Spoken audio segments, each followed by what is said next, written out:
Hello and welcome to Push Your Glasses Up. I'm Mikey. And I'm Reena, and also Olive. Yeah, Hi. She loud today. She is, it's kind of cloudy, so we are very snuggly. Yeah. Although I think you just heard some ear thwaps as she, shook her head, directly against me. Aggressive. But, yeah. Aggressive ear flaps.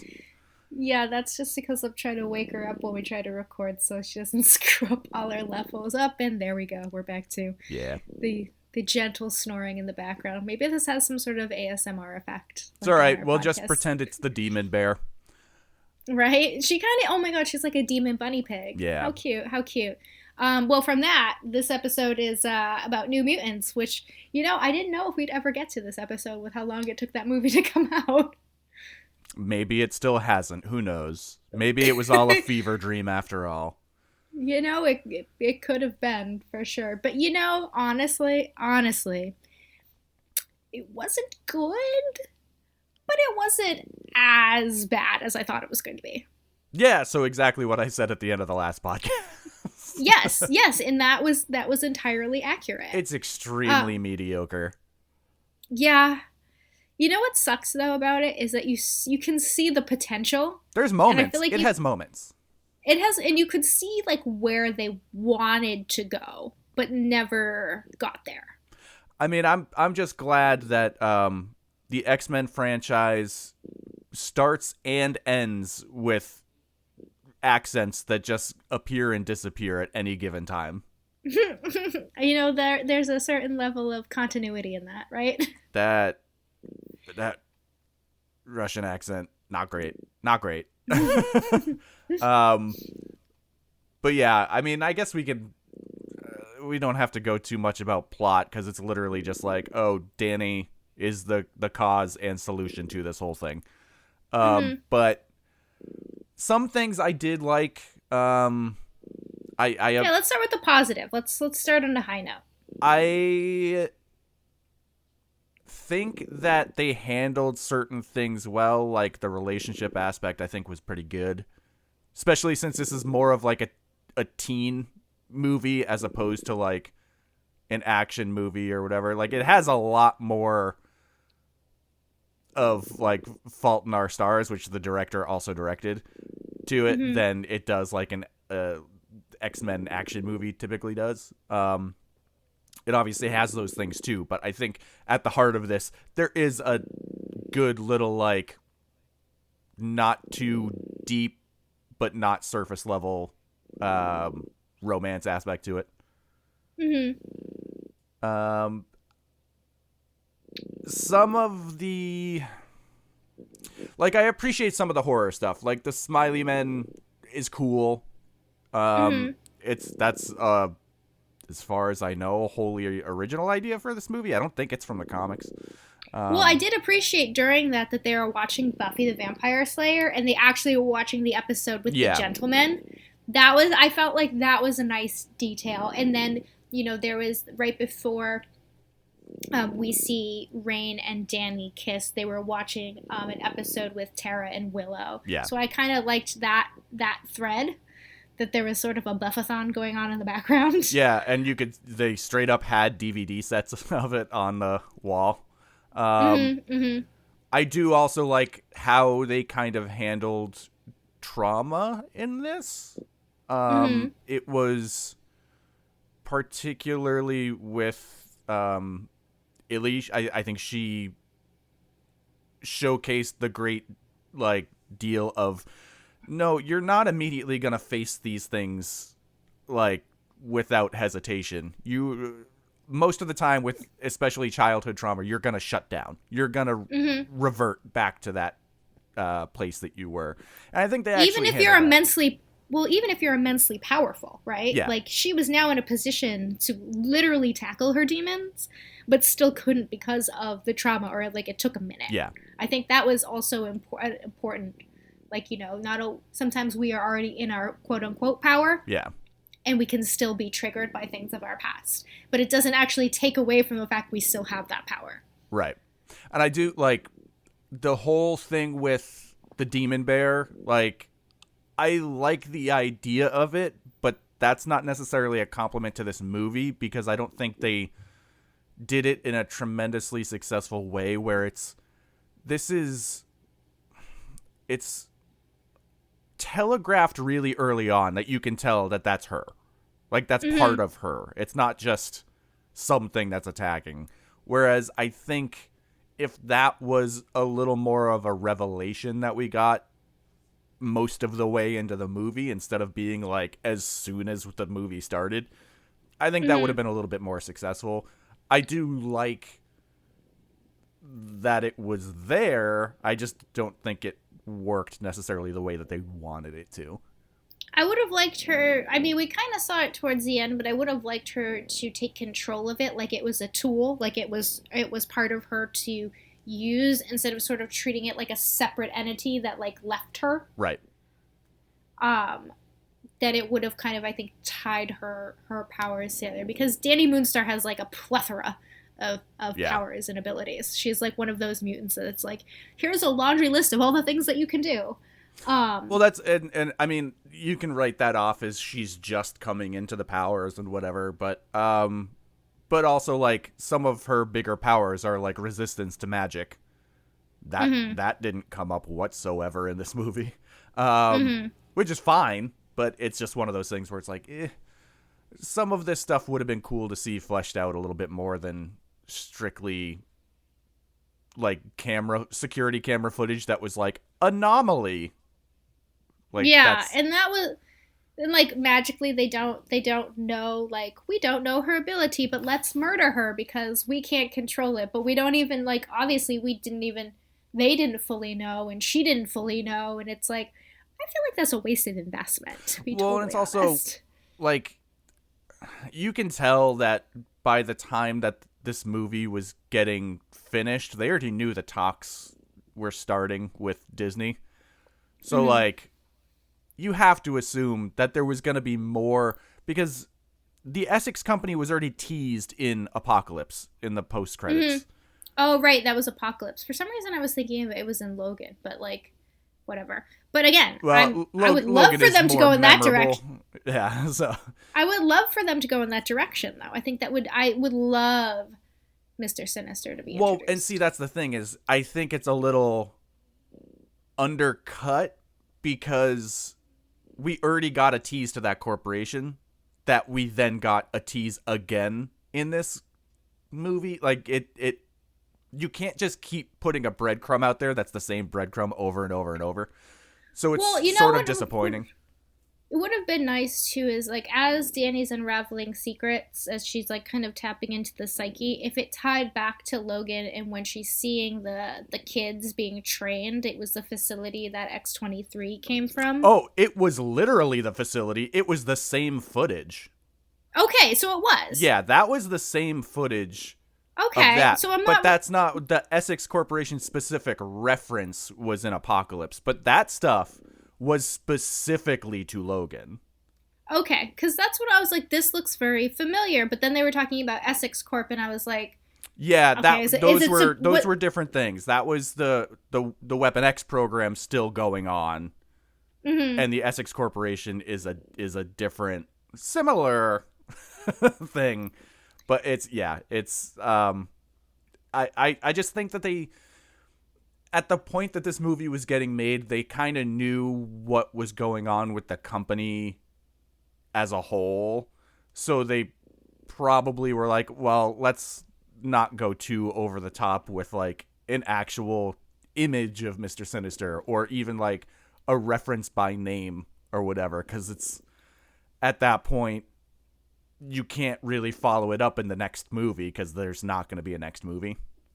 I did like how they alluded to Professor X and the X-Men, and that the X-Men existed and were known, and mutants were kind of commonplace at the time, and they thought if they, graduated from their treatment program that they would go on to Xavier's School for Gifted Youngsters. Well, James McAvoy was supposed to be in this movie. But I liked how that was the bait and switch.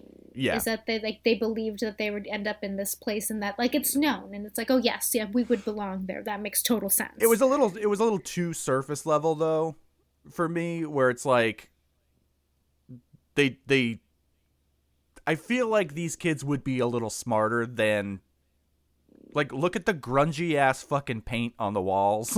Like, I feel like you would know at least to question that a little more, as opposed to being like, don't you realize it's obviously Professor X? Like, Well, then again, trauma, because Rain, was like a very religious person, probably taught to follow rules, respected authority, and wasn't really gonna break out of that too much necessarily if you think about like character development. But the other thing too is you see someone like Magic and you're like, how is she still in this facility when she could have just murder faced what's her name and then everyone would be out? Well, but that's the other thing too, is like, along with that latter point, is as soon as Danny's there and she tries to escape, she is like, it's her and Illy and Rain, and they're all like, they know that the barrier is there. They know that they're trapped in this place. So like, it's a weird, I think they're just, more realistically, they would be resigned to like, okay, we're trapped, so we're going to go along with the charade because we can't get out of here. Because it doesn't take very much for them to get out in the long run. They just fucking stab her with a scalpel. Yeah. That's literally like all that happened. And then sure, eventually when she was weak enough, the demon bear ate her. But like, that's, it is a little wishy-washy for me on that. Well, also, it's like sometimes the doors are locked inside, and sometimes the rooms are open, and there seems to be some loose rules about like when you guys can hang out. But then like Roberto like works in the kitchen, and they seem to have like, they're like, oh, we're sneaking off, but also seem to have free reign of the place. It's like, and they have, the rules are. He's doing laundry at one point, and then he's doing dishes at one point. It's like, so do they have prison jobs? Because that sounds like the labor that you do in prison. And there's literally only Dr. Reyes. There's literally just one. Yeah, like one person. Like, that's the other thing, is it would seem more imposing to me or at least pretending to keep up a ruse if they had some sort of staff there.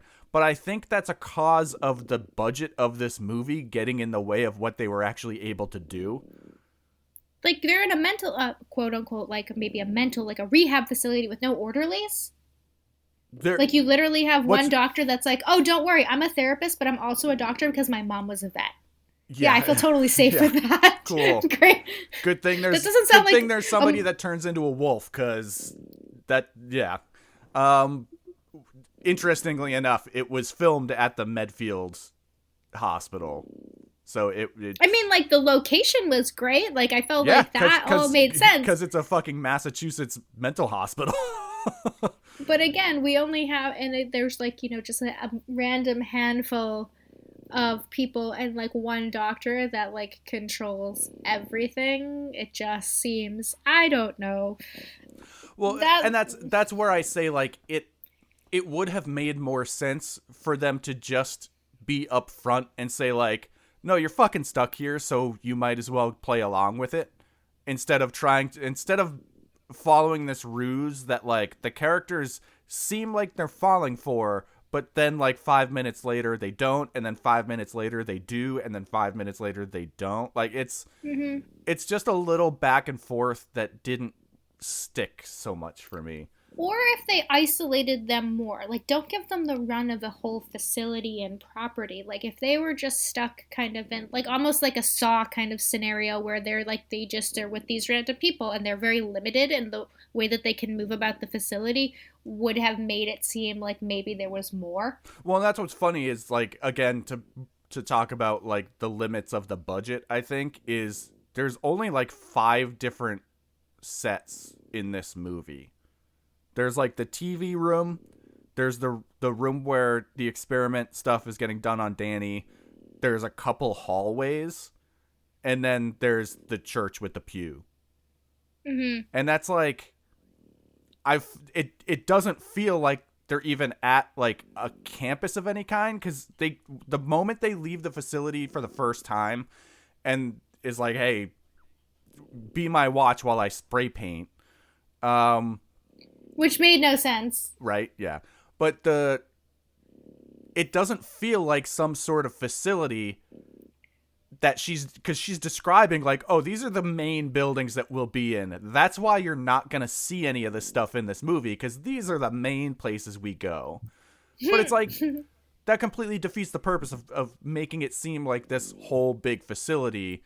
It seems like it's like a small, maybe like 10-room building next to a church, and that's the whole thing. Otherwise, it's just like open fields. Which they could have done. They could have made it a much smaller facility, and that might have even like added to the like, okay, why are we, or like she could have lied and said like, oh yes, you guys are in this very specific program. There are others here that have completed the treatment, and they might believe that there's like a next level that's like in a different campus building, whatever. But yeah, it just like step down treatment or whatever. Mm-hmm. But also, I mean, we were talking a lot about like there was a small budget for this film, but I do appreciate that they found some to have Lockheed by the end.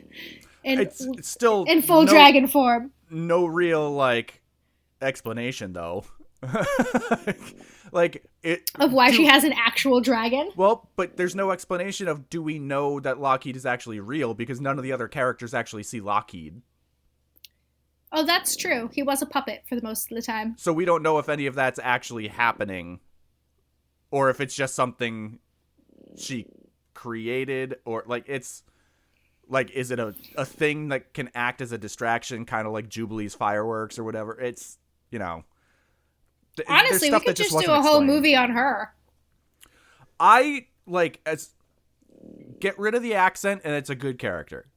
Like it's that choice to make sure that she has the accent was not the best idea. And it goes with like, what's the actor's name that plays Cannonball in this? The kid from Stranger Things. Oh yeah, Charlie Heston? Hold on. Yeah, something like that. Like his accent was the most believable one in the movie. Oh yeah, he definitely had the whole Kentucky thing going on. Like an absurd cartoon version of an accent. And it's just like they could have just pulled that back a little bit, and like they could have just had him do Charlie Heaton, yeah. So they could have just had him do the American accent that he does in Stranger Things, and it would have been fine. I mean, like, you can be a coal miner without an accent. I think it's okay. It's not like a prerequisite if you're gonna work in the mines. Like, yeah, like his voice was essentially Foghorn Leghorn. And that's the best accent in the movie.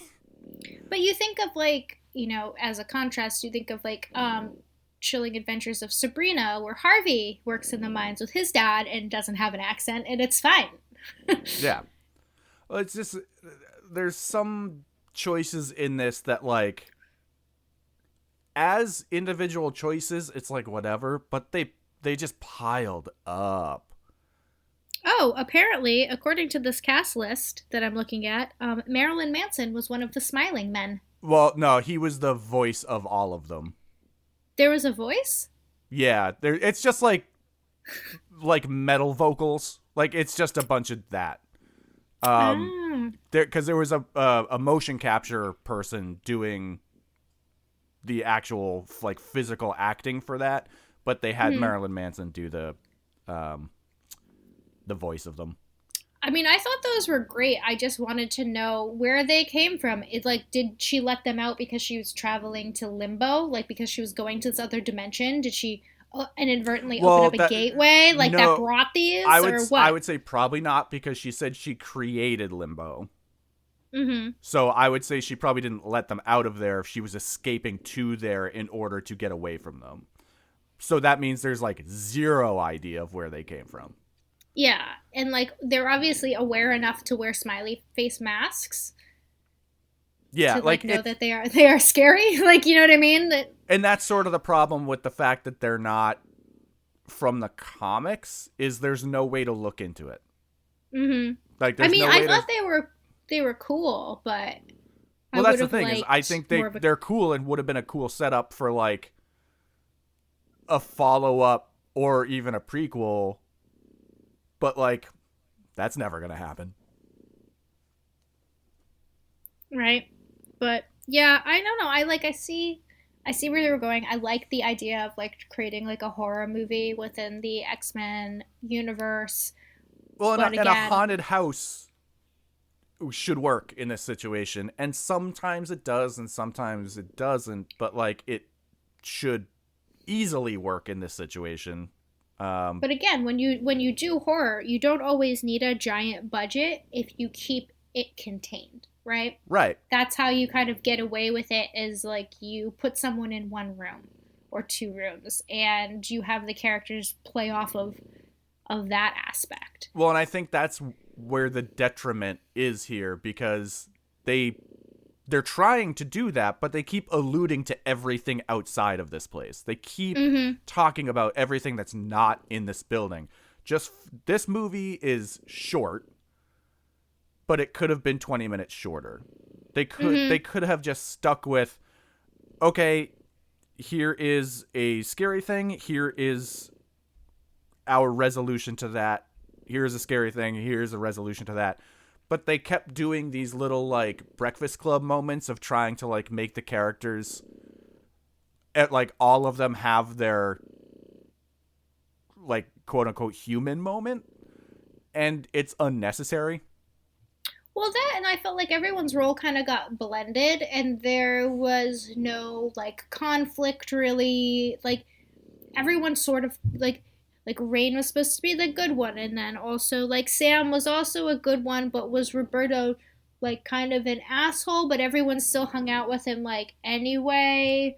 Like I don't like it wasn't like in the like to your point the Breakfast Club where everyone was separate, right, and had their own things, and then came together by the end. It's like they always were like kind of together, and that if someone was an asshole or someone was nice, like really didn't matter because they're all just gonna hang out anyway. Exactly, because there's literally no one else they can hang out with.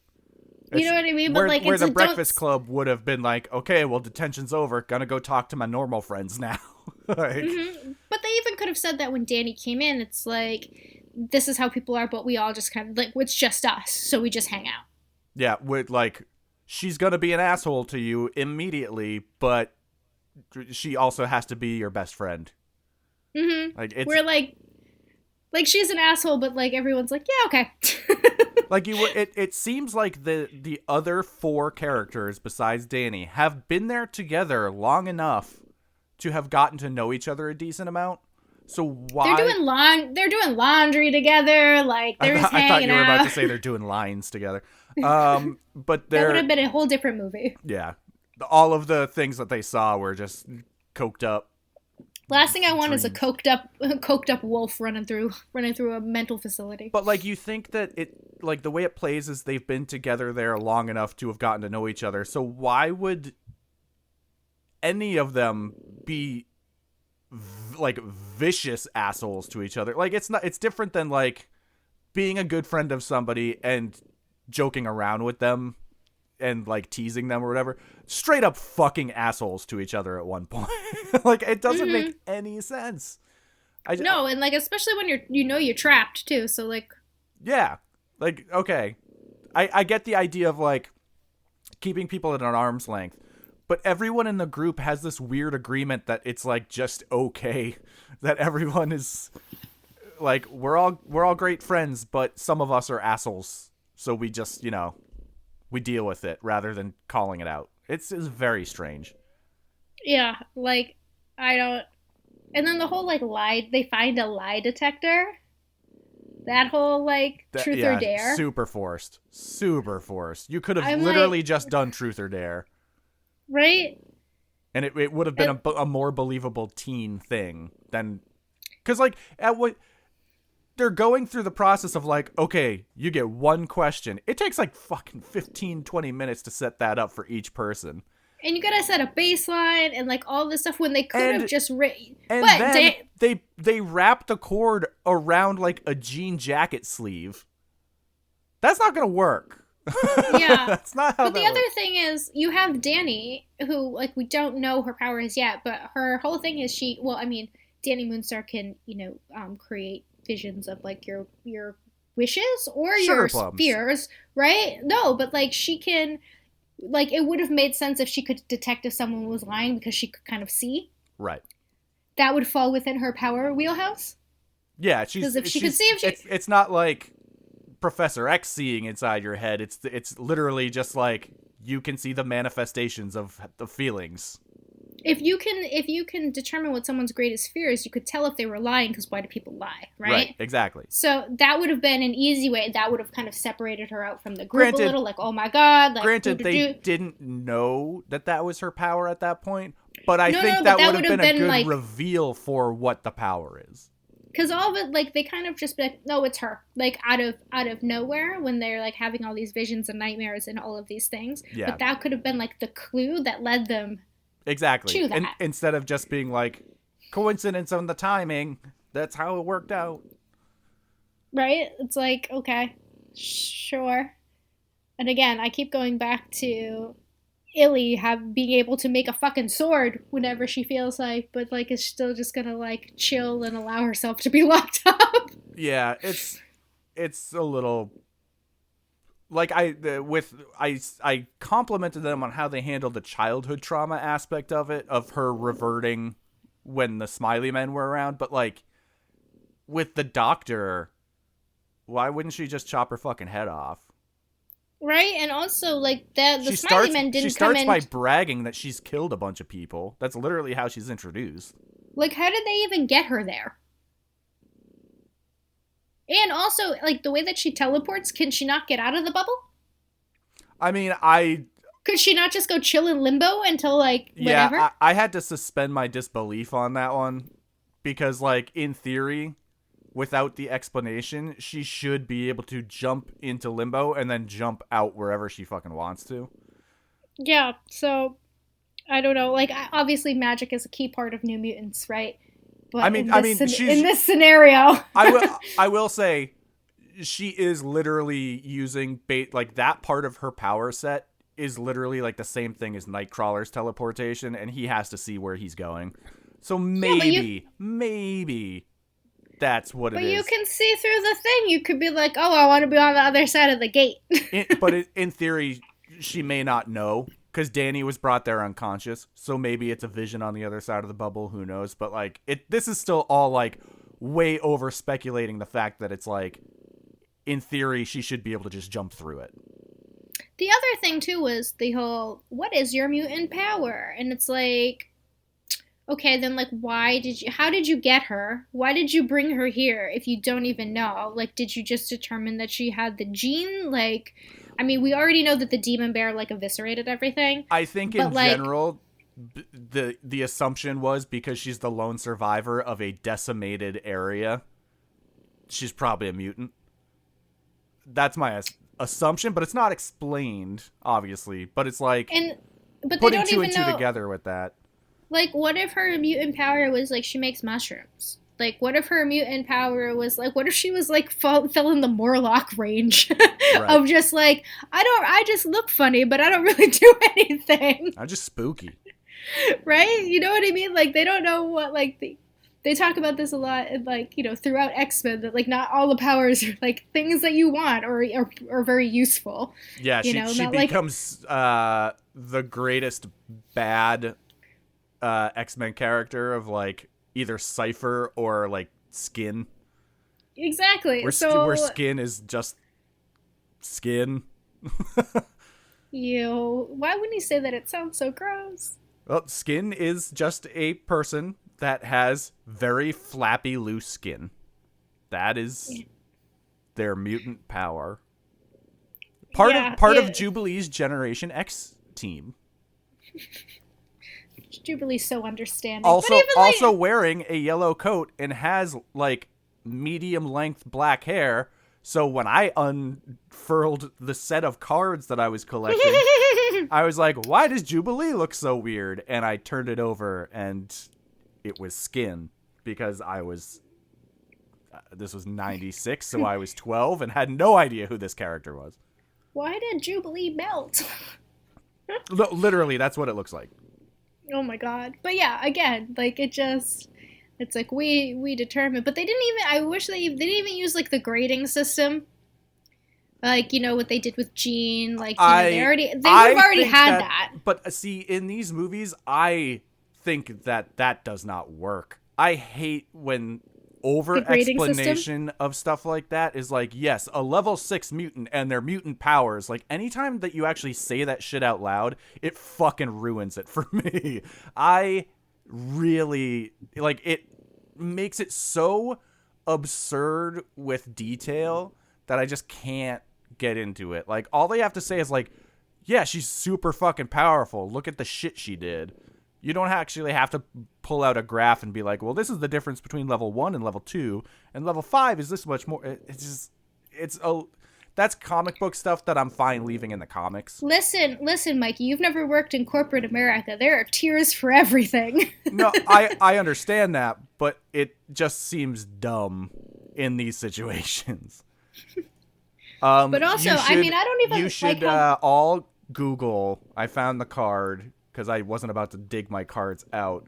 It's the 95 Fleer Ultra skin figure. Or card, not figure. It's bad. It looks bad. Don't just Google skin figure. We're gonna advise against that. Well, yeah. Also, don't use the word figure at all because I just misspoke using that word. But oh yeah, it does look like Melty Jubilee. Yeah, the one with like the green, not the one. It's like a green thing at the bottom, like a little thing where it says its name. Mm-hmm. Yep. I opened that card, had no fucking idea who that was, and here we are today. Oh, I remember these cards, because I definitely had that Rogue card. Yeah, there's the Fleer Ultra. There is the Flare ones, which were a little higher. They were like medium quality on the Fleer Ultra, but that's the one that like most people collected. And then the Flare ones were thicker cardboard. And then there was Marvel Masterpieces, which were all painted, like really nice painted cards. Mm-hmm. And I collected most of them. Did you know in 3rd grade, you know how you're like you give Valentines to everybody when you're in 3rd grade? I thought Valentines were silly because I couldn't find ones that I liked, so I ended up just giving everybody an X-Men card instead. That's on brand. It went over really, really well, let me tell you. I was cool in 3rd grade, and everybody also loved my Catwoman Halloween costume. I got all those cards at a place where I grew up in Townsend, Massachusetts, called the Ice Cream Factory. My best friend in 3rd grade, Allison Boucher, her family opened a little comic book store in North Andover, Massachusetts, and that's where I got the cards and a lot of comic books. And they also had Trolls, and I liked Trolls at the time because this is 3rd grade. This is not new Trolls, by the way. This is original Trolls, where they all looked the same, pretty much. Yes, and they had their little jewel belly. A different colored gem and a different color hair, and that was it. I built them a tree house I made out of a cardboard box and a lot of paint and tape. Until, I will say, they did start doing non-troll shaped troll toys that were like trying to get in on the action figure market. Were they magic? Are you thinking about magic troll babies? Because I also had a complete collection This of those. was a superhero troll line. It had like the one that I had. It was basically He-Man, but like wearing a yellow muscle shirt with a big red gem in its chest, and it had like pinkish reddish hair on top. It's very weird. I don't know if we've talked about this on the podcast, but like that I've been an avid toy collector since I was a child. However, it was never considered a collector's mindset, and I wish I still had all of the things that I had collected as a child because they would have been worth so much money. Like I had so many My Little Ponies, including like limited edition My Little Ponies I had to like order from a catalog that are probably worth like some money now. I had all of the original Strawberry Shortcake dolls. I had like literally like I would like one thing and I'd have to have like the complete set. and that was never like understood or appreciated, and it like breaks my heart that like all of these things have just been like probably thrown out. I have And every Happy Meal toy I ever got as a kid in my attic. see, do you know how jealous that makes me? Like, I even had all these vintage comic books from like the 70s and 80s that my dad gave me that got thrown out when I like moved and I left them behind. I feel like that's what a lot of people deal with, is parents not understanding that there's like a sentimental aspect to it, but some of the stuff might be valuable. They just don't. Right? Like, my dad had like baseball cards from when he was a kid, like from the late 50s, early 60s, with like rookie cards for very big Hall of Fame people. They all got thrown out as soon as he left for college. Just because my grandmother was like, this is just kid stuff. Get rid of it. Yeah. But like, I don't know. It definitely like, I'm sorry, Olive. You're snoring very loudly. Sorry, I'm trying to like soothe my dog so she snores a little quieter. But yeah, this is taking me back. But I guess if people didn't throw this shit out, there wouldn't be a collector's market for it now. We'd all just have it, right? Right, exactly. And that's the 90s comic boom and whatever. It made everybody think that every issue of every comic was going to be worth something, and that's why there's a gajillion different variant covers for like every new launch, and that's why every like 3 or 4 years now it's new number ones and everything, and it caused an issue. But sidetrack. New Mutants, old toy collections. New Mutants isn't interesting enough to keep us on topic. It's fine. I think I would have liked this movie a lot if it came out when I was like 14. Mm-hmm. I think it would have been probably my favorite version of an X-Men movie if it came out when the first X-Men movie came out. But it didn't. And so I have too much context, and I've grown too much as like a person that appreciates a well-made movie to be able to look past those faults at this point. Well, even beyond just a well-made movie, we now have, at least 3 instances of standalone X-Men films that have like been amazing, which I'm saying Logan and the Deadpool one. Yeah, where we know that you don't have to do a big, I will say, team movie to have a good movie. I stand behind the Wolverine, the second Wolverine movie. I stand behind that wholeheartedly. I really love that movie. Is that the one where he goes to Japan? Yes. Oh, well, I mean, I stand by that movie, and now it makes so much more sense to me because having been there. Is there a little bit of a cop-out at the end of the movie? Yes. It's a little bit cheap of a Silver Samurai thing. But I think that movie holds up better than half of the mainline X-Men movies, at least. And certainly better than one of the Wolverine movies. Also, I do like the appreciation for Japanese culture in that movie, especially with the funeral and like how you're supposed to dress and how you're supposed to act at funerals and like everything. They took a lot of the cultural aspects that are very specific and integrated them, and love hotels are a thing. But yeah, that part I did like, and bullet trains and all that stuff. But anyway. And that's like, for me, if an X-Men movie is being made, it needs to meet that level. Mm-hmm. Like, I know that it's not the best of the X-Men movies, but it's a good movie that I happen to like more than most people, I would say. But it's a good movie that makes sense in the world and doesn't overreach. Another movie featuring bears, actually. Does that one have... Origins had a bear, didn't it? Yeah, because when she finds him, he's like living off the grid, and remember he like gets mad at the hunters because they shoot the bear and they leave it, and the grizzly bear's like his buddy. Yeah, that's X-Men Origins. No, that's this one, because that's when she finds. Oh yeah, no. I guess that's right. Because that's when she finds him, and she's like, he's all like, I'm living off the land. I'm mixing up when he's secluded by himself. There's just so many. Is he in the woods? Yes. He's alone in the woods in both of those movies. So yes, that's where he goes. That's where he retreats. But yeah. Ultimately, I don't have much more to add about New Mutants. No, I mean, I'm glad that it's out, so it's like done, and like I feel closure. Yeah, and it's like it's funny too because everyone's like, I wonder if the reshoots ruined it, but it's like the director straight up said it took so long for the movie to come out they couldn't do reshoots. Yeah, so I mean, this movie came out the way it was supposed to come out.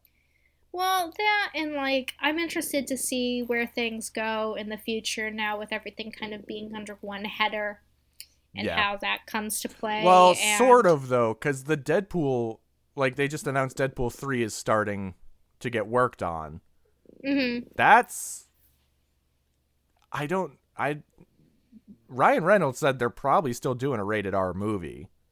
Mm-hmm. So I don't know how they're going to handle certain parts of integration under one umbrella, because I think that's going to still kind of sit outside of it. So I don't know if some things may not be necessarily considered MCU still. But or I mean, maybe Deadpool's its own thing, but he makes he's now available for cameos. Right. Yeah, and that's my presumption is that like they'll just cut back on the language and gore if he makes an appearance in somebody else's movies. But like it's one of those things like it's not 100% that he like Ryan Reynolds Deadpool will be in the MCU. So we'll see. It should be interesting. I do really appreciate that they got a couple of Bob's Burgers writers to do the script for it, though. Ooh, that sounds fun. And hopefully, while everything's kind of been in a holding pattern with the pandemic, I wonder if it gives them more time to really think through phases and planning and the story and where they want to go, because they're not in the like churn of releasing films. The production and, machine aspect of it all. Yeah, there's like a lot more time. Like they're literally forced to take a step back and think and research, and they can turn this into the next big lengthy multi-phase multi-movie franchise with like a lot of thought.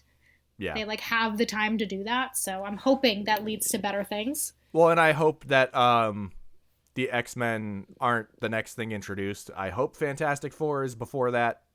I think it would make more sense at this point, but we'll see about that. I just think it is a more in line with the MCU thing and an easier thing to figure out.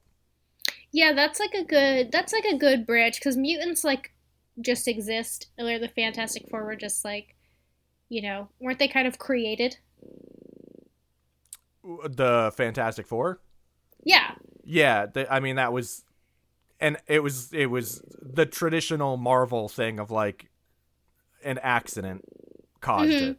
Yeah, so which is like more in line where like, of the MCU right now is just full of like a thing happened and now I have powers, where X-Men is more like I was born this way, and I feel like Fantastic Four can be a nice transition between. I was born this way. Exactly. So, we haven't, I'm trying to think, there hasn't really been Wolverine's favorite song. Yes. He's a big Gaga fan. I don't know if anybody knew that. It's canon. Low Gaga. I have like the funniest image in my head right now. It's just him wearing a meat suit. Yeah. Of all people, I think he could pull off a meat suit. It'd be kind of a short meat suit, but still. Anyway. Depending on which one you're looking at. If it's Hugh Jackman putting on the one that she wore, yes, it would be a short. Oh no, I'm thinking of like Wolverine being like my height. Yeah, you're thinking about the Danny DeVito style Wolverine. Yes. Pocket Wolverine. Yeah. What's a baby Wolverine called? Is there a name for it? I'm going to look this up.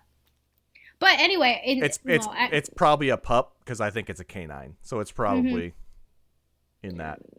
But speaking of that, I would love to see adult X-23 moving forward. That's the other thing is, like, I don't know how they're going to handle that, because I want them to bring... what's